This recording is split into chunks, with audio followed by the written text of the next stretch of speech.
Pour nous, c'était important de prendre ces 3 points. Je pense que compte tenu des événements, ça me paraît plutôt justifié, même si je tiens à le redire, c'est malheureusement une poignée d'imbéciles qui pénalisent un club. Voilà, je l'ai déjà dit, que ce soit Bastia ou d'autres clubs, que ça a été le cas déjà à Metz.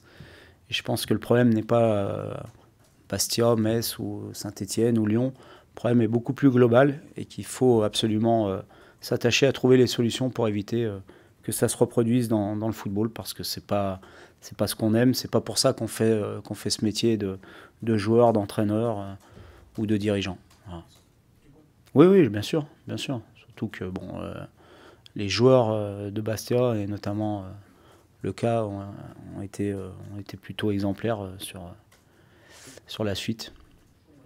Bah, de toute façon, on ne pouvait pas y retourner tout de suite parce le calendrier ne nous permettait pas de jouer.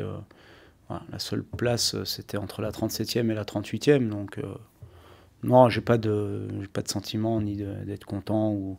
Voilà, franchement, je suis simplement attristé par tout ce qui se passe pour le foot. Parce que on est passionné de notre métier, on est passionné de notre sport. Et je trouve que voilà, une bande d'imbéciles noircissent notre sport. Oui, oui, je pense que pour les joueurs, moi je n'ai pas vécu complètement comme eux, puisque à l'échauffement, je ne sors pas du vestiaire, et je me suis rendu compte de ce qui se passait uniquement quand ils sont rentrés dans le couloir. Eux ont été beaucoup plus traumatisés, puisqu'ils ont été au cœur des événements. Voilà, c'était une bataille de rue à un moment donné.